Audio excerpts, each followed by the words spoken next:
All right, hello everybody. This is the next episode of the Tokyo FinTech podcast, and I'm here with Kameta-san, who is the founder and CEO of Zweispace. Zweispace is a real estate company in Japan. And so the interesting question up front is, how did you come up with the name? As a German, zwei means two, Zweispace, two spaces. I was looking up on your website whether there's katakana for it, but I think you always write it out in English letters. So welcome to the podcast. What does Zweispace do? Thank you. So Zweispace does the prop tech, internet with AI and blockchains around real estate. And then we started with the real estate to figure out that not much intelligence required, but the more like a human relations type industry. And then I had a friend in construction company, big construction company. And then we started discussing about earthquake was a big problem in Japan. And then construction industry has more intelligence about how to make the building tough and electricity around or AI architect. So we did construction side as well. And then when you buy and sell real estate, we use the lawyer. So eventually we started the title onto the blockchain. That was the very first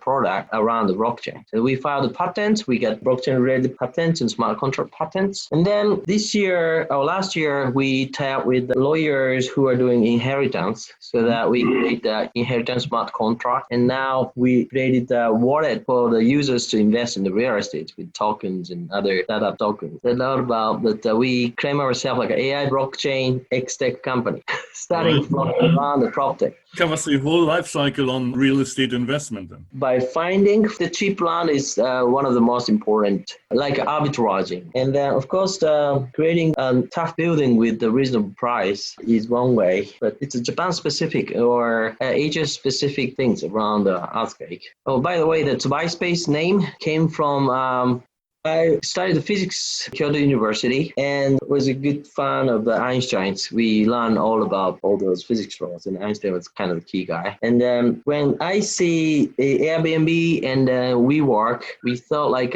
we could probably share the space, not just Airbnb and office. We could probably share the restaurants. And then I thought the time and the space is four-dimensional. Einstein's used the mathematicians called the Minkowski. That was a four-dimensional, three-dimensional space in the one-dimensional time. So I thought like sharing time-based spaces. But the Minkowski-space.com was taken. So then I thought Einstein was the one stone. In Japan, we call it the one stone hit the two birds. So one stone hit the two space means Einstein means one stone hit the two space, Zweispace. Zwei means two in German. So yeah.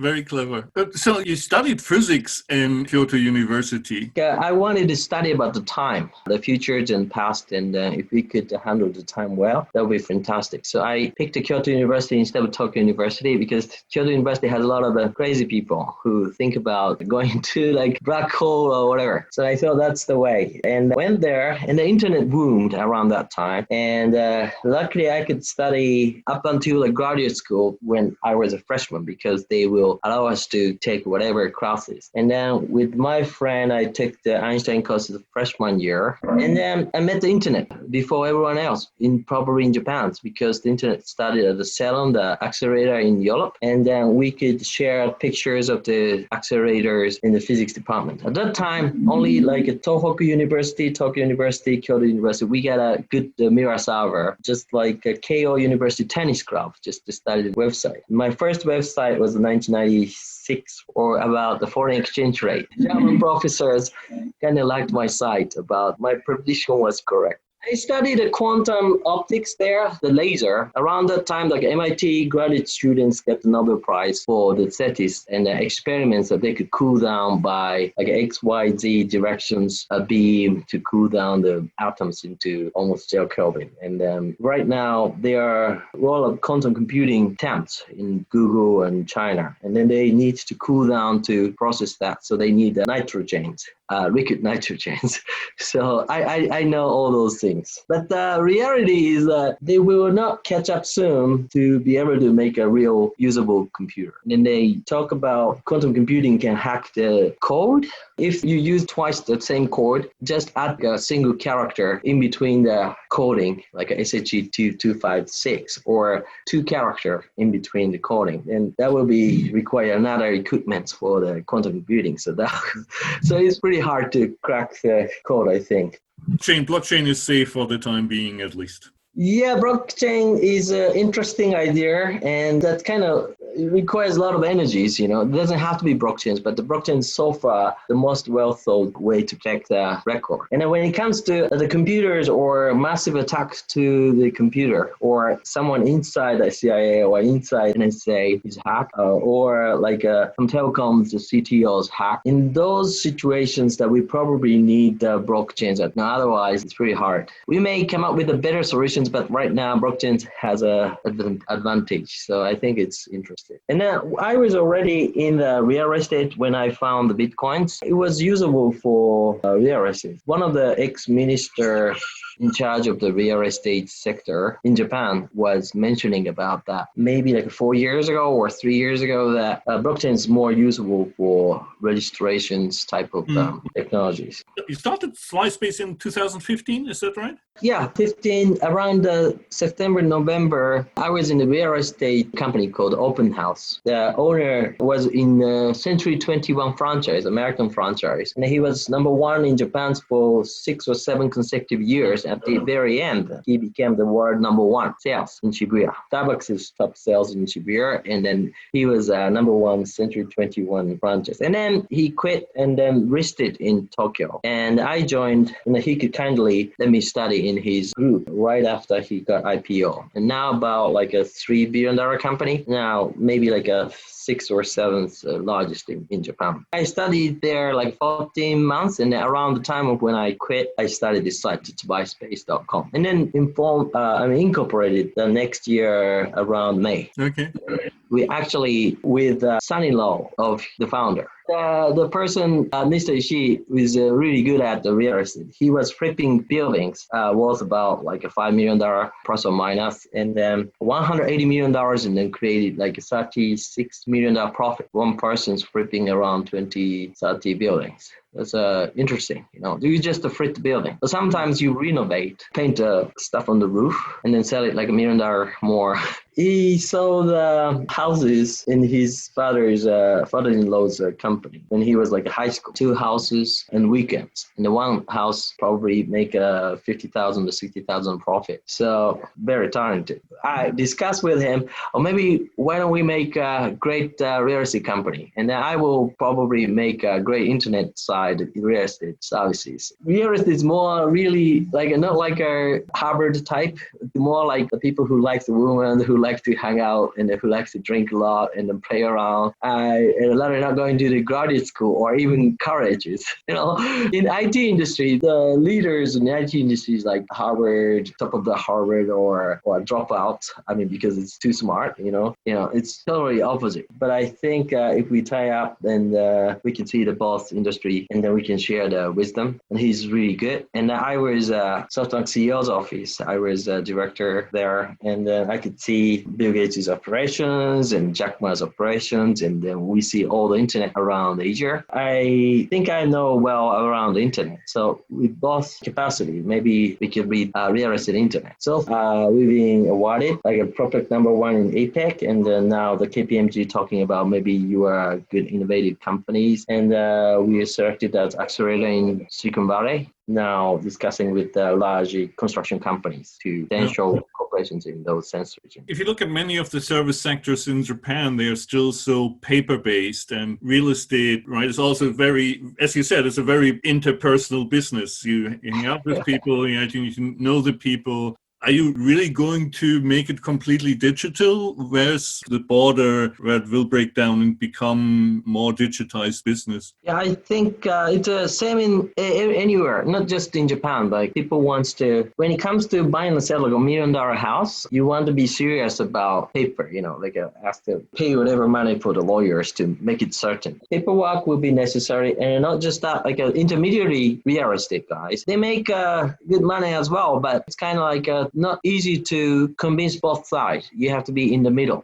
For the seller, you have to say, it's maybe you may have to discount, or buyer, maybe you have to, that's the finishing price. Those kind of like intermediary guys have to be smart enough, even unconsciously convincing those both sides. So I think like they are really great salesmen, even better than the car salesman. So, it's very human. So internet can help only little part of the real estate. But we are offering AI analytic tools. For example, if we picture the land, we can generate the three-dimensional structure of the building and then getting the rental prices around the area and then optimizing by chopping the rooms. And that way we can analyze the potential maximum rent. And by that, we can analyze the property's potential value, biggest value, and then deduct the construction cost and then can provide the rent price, which is kind of hard unless you take usually like 10 days. So we could do that within like 20 seconds. That could help assess the real value. The second opinion sometimes, because sometimes but the realtors will just try to convince the seller to sell cheap. That makes total sense. You're really digitizing the valuation process, where normally it's just like an estimate of based on experience, right? I've sold 20 buildings already. I know approximately what it should be. And so you're taking the guesswork out of that. Also, because the earthquake was a big thing, potentially, when like 100 years ago, when the big earthquake hit the Kanto area, Tokyo area, I remember like 40% of the national budget was spent to cover up, or it could be more, and insurance didn't work, so that the insurance was taken away from the constructions ministry into the finance ministry, because they figured out that they need to be separated. Like Europe has a insurance company, but we don't have it. That was a big problem, and it's still a big problem in Japan, but the people just didn't want to remember. So I put the sensors and then also got the patents around getting earthquake information by using smartphone, and then detect the height information with the height sensor. And that way we can simulate the 3D, detect the 3D, and also we have a 3D simulation, so that by comparing the simulations, they call it the digital twin, the building of the physical and then digital, and they try to simulate so that the digitals will fit with the real world. And that way we can predict how the building will shake, and in that way we can make a nice building faster and cheaper. That attracted even the professors of universities, head guy of biggest construction company. So that's the one that we most likely start to work together. The AI evaluations works for the smaller lands. The bigger lands will be auction. People will bid on those, and then if it's a really good land, Mitsubishi real estate will take it with the maximum bid. That's what they do. But when it comes to the smaller land, they don't care, And then so the smaller lands, the arbitrage opportunities are really big. So we want to use those AI apps. The speed is much more important. More inefficient market on the smaller lands. Yeah, arbitrage opportunity is kind of big. Like when you see like a smaller houses, houses, Daiwa House, Daito, Kentaku, and many of those are more than $20 billion company. And then when you see like a big construction company who make an Olympic stadium or like a Mori building or whatever, those market cap is less than 10 billion usually. I don't know why these smart engineers, if they spend some time in life to design the small houses, they probably can make a $20 billion more market cap. But they don't. But I understand that's a Japanese same way of thinking, that they respect the engineers and then good technologies instead of making money. They want to solve technical problems, right? Yeah, because that's the way they respected, and that's the way they're always the jobs there. And then they leave the easy task, small task to the honorary people. But the honorary task makes a lot of money. Like McDonald's is making more money than Roshan. Coming back now to the blockchain, you were super early adopter on the internet, blockchain 2015-ish or so, kind of in the early majority. But how did you get to know blockchain, and how did you get interested in it? I was watching Bloomberg TV, and around the Cyprus incident, when the American Bitcoin ATM guy first installed in Cyprus, around the Cyprus instance. Like Russians were having money in Cyprus, and then probably the German, like a Euro central bank guys, which is basically the German central bank, didn't care about the Russians' money will be stolen or anyway, they charged a 20% asset-based taxes after the Cyprus incident. So that's why they wanted to move money into the Bitcoin. So it was a great timing to install the first ATM. It was, I think the American made that one. one. Eventually, I met the CEO. Anyway, around the time, they were also interviewing an airplane company which is accepting Bitcoin. Airplane company was cashing out to the dollars right after they received Bitcoin. And I thought, okay. That was like in 2013 because the Cyprus instance. Before that, I didn't know that probably Bloomberg was the first thing. When I have to fill the Mitsubishi's dome in Sagamihara, in the real estate company, they bought, or actually my partner bought the $6 million domes of Mitsubishi Electric. It has 148 rooms vacant, and they try to fill with, because there's Aoyama Gakuin universities. So they expected the Aoyama Gakuin University students can probably fill, but they couldn't fill it. They asked the biggest shared houses as like a co-living type of services called the Openhouse in Japan. Has about like a guest house. And then we asked them to fill it, but they couldn't fill it. But the first guy who ran largest room in the 148 room was the Bitcoin.com's first employee. So I didn't know Bitcoin.com exists, but I knew Bitcoin. So like, Bitcoin.com. Oh, okay. Oh, you're first employee. Oh, cool. So it was like, so I thought like it was interesting. And then we could eventually fill out the house, 148 room. But the owner of co-living or guest houses, which has about like 4,000 rooms all over Kanto area, he had about like 700 rooms vacant. So he wanted me to fill it. And I thought like if the Bitcoin guys like to be in lend the biggest room, then probably nice to rent it for Bitcoin. So I started services called One Bitcoin for one studio in Tokyo. Around that time, it's about like $400 or $500. And I tweeted, and about 150 angel investors. At that time, there's a Dogecoin people retweeted our tweet. There were no Ethereum at that time. XRP was there, and then some Litecoins there. But I was impressed, like so many people around the crypto liked my tweet. And eventually I went to the Bitcoin meetup.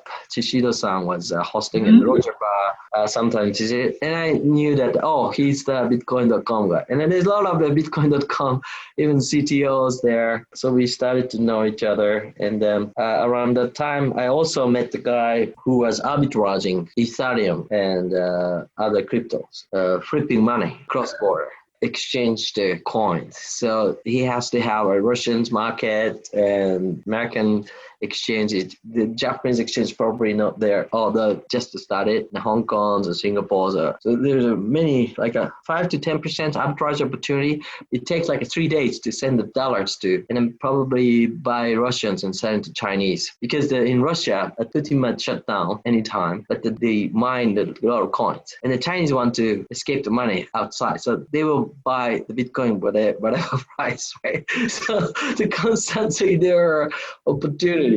And he has been doing that for probably 4 years or more.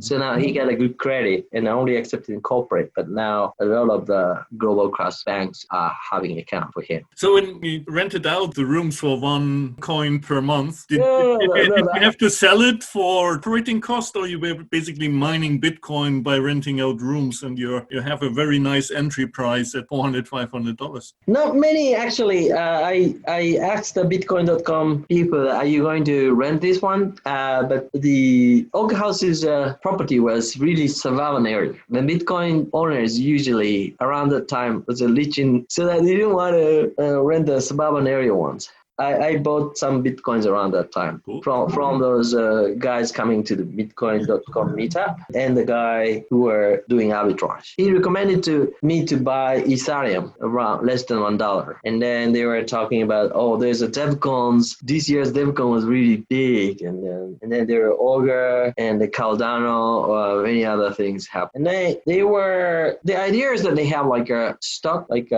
Bit shares or whatever, was really impressive to me. I was in Softbank and we invested Betfair as well. So I knew that how the Augur will be very effective, but it's just illegal in Japan and many other countries. The idea was really good. And then BitShares idea was really good. And Apple stock, you could buy it in China, just liquidity issues. And then around that time, NASDAQ was the first real exchanges who are very much interested in this. And I don't know what happened after that, like 3 years, they didn't say anything around until like Facebook started to say something. On the real estate side, with the regulation around security token coming out in Japan, are you preparing for that? Do you think you'll tokenize the real estate that you have access to? Well, in Japan, we have a partner which has a 2 license. One is special real estate license, which is allowing realtors to chop the lands into small pieces and sell. Because real estate is special goods, unusual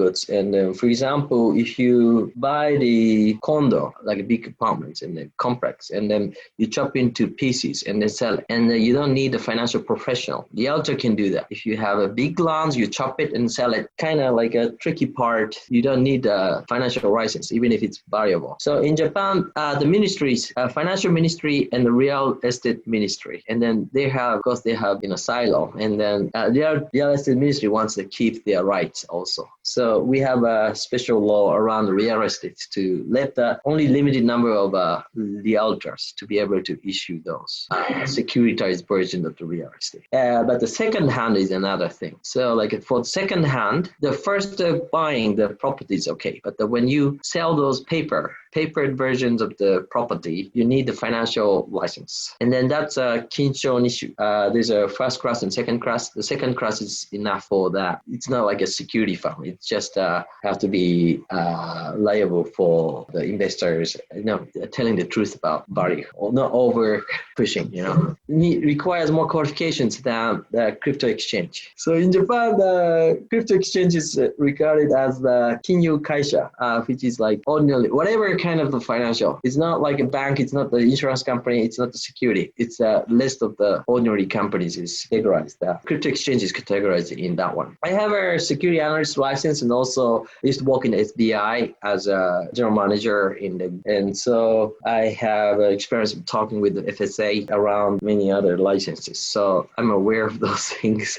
But the financial even the second class, that more, legit than the cryptos. So anyway, this partner has 2, so he can issue the securitized real estate and also can trade afterward for the customer. So that's 2 is kind of enough, so that we can just to put the crypto versions of it, but it doesn't have to be even crypto. Also, we issued Bitcoin, which is an app token. We have a AI and Aska can create those apps. We sell the app token like a game token. You buy the coins in the game. The same way we sell the adult game to make the money. And then people buy the coins to run those money-making apps. And back end, as a best effort, we will invest in the real estate. And then we keep the securitized ownership of the real estate within ourselves. So the customer doesn't directly own the real estate, in this case, Bitcoin utility token. And then we want to almost pick those coins value into yen. Of course, we may give them a bonus coins, like a game sometimes give you, okay, today's Christmas, give you like a 5% or whatever. We would do that, but then we want to pick it to the Japanese yen so that's easy. And I'm a certified international investment analyst as well, so that we will try to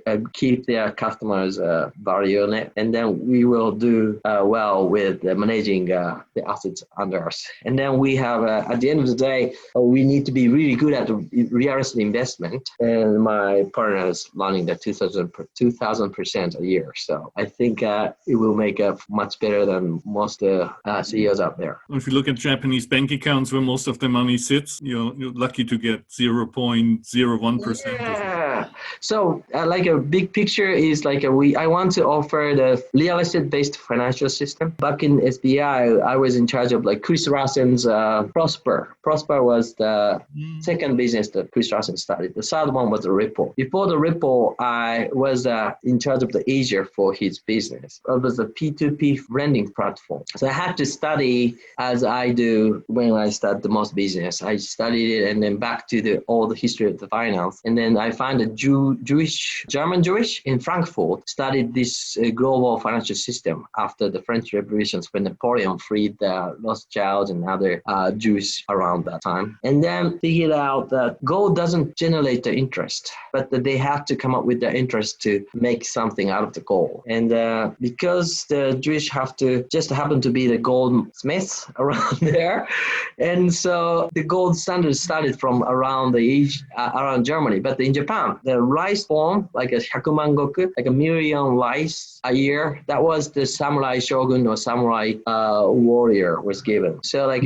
it's kind of like a real estate rent. So that real estate rent based, like a Japanese Edo era coin was shaped like a rice ball. I mean, like a tawara, like a 1 month or 1 year worth of the rice, so that the people can live. So in a way, that gold based, but it's kind of representing the real estate value. And then when you see pond, there's a Queen Elizabeth's faces in there, and then London is effectively owned by Queen Elizabeth's land. So, and they say it's a city of governor or London and the governor of the Bank of England. But it kind of implies that the Queen has this land and then London people are using this currency. At the end of the day, that's her land. But when you see the American dollar, the founding fathers there, that's not the owner of the land. And in Japan, there's a Fukuzawa Yukichi or nice professors or whatever, but they are not owning lands. And the euro, when it comes to euro, it's just statue or monuments so I think like London people might have some idea about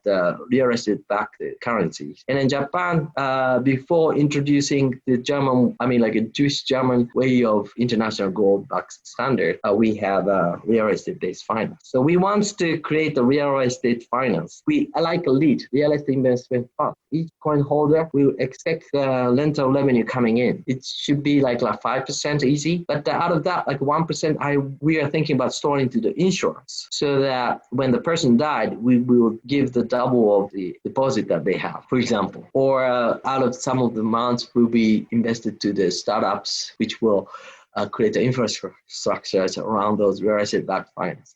So that 5% is kind of easy because global real estate is easily make the 5%. So much better than having money in the bank. We want to hold its buy coin, which could effectively real estate backed, and then can see the rental coming in and all stored in blockchain. And that's much better than having a bank account which has no collateral, no interest. Now, when you see like Japanese yen, you have no collateral or no rental, no revenue coming in for the bill. And then we expect the government to collect the future tax income from whatever future industry. But if they can't, they just see inflation. When inflation comes, the real estate price most likely goes up. I think that's better. But we couldn't do that before internet or blockchains, right? Now we could do that. And also, people talk about the diamond-backed or gold-backed blockchain coins, but real estate is hard to steal. Gold, you can steal. When it comes to the war, the British have to escape the gold to the US when the German tried to invade England.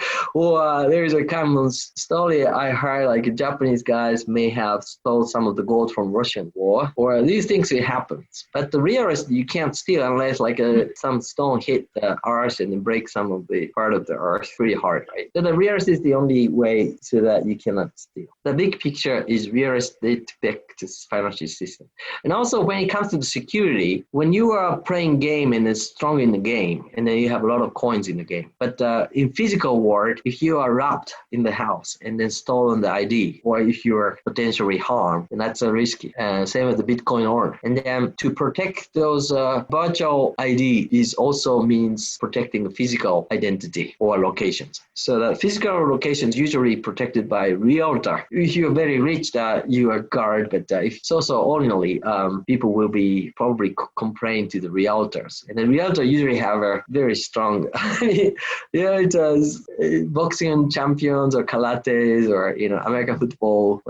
So the realtor protect the physical world. If it's connected to the security and the online, that will be the solution. Do you think you would extend it to other currently illiquid asset classes as well? One of the many ICOs, I found interesting ICOs from London. He's from Oxford Medical School and issuing a medical token, offered a token for the medical informations, and the pharmaceutical companies expected the tokens to buy the information. The more they use, the informations grow and the value increase. And I think those are great ideas. And then we use some of those ideas to the earthquake information as well. So those new type of the tokens have a future, but it's pretty much hard to convince the traditional stock market. we might want to help those to be listed to our exchange that we're going to make. Our partners get the e-banking license in Australia, so we're going to start exchange as well. But my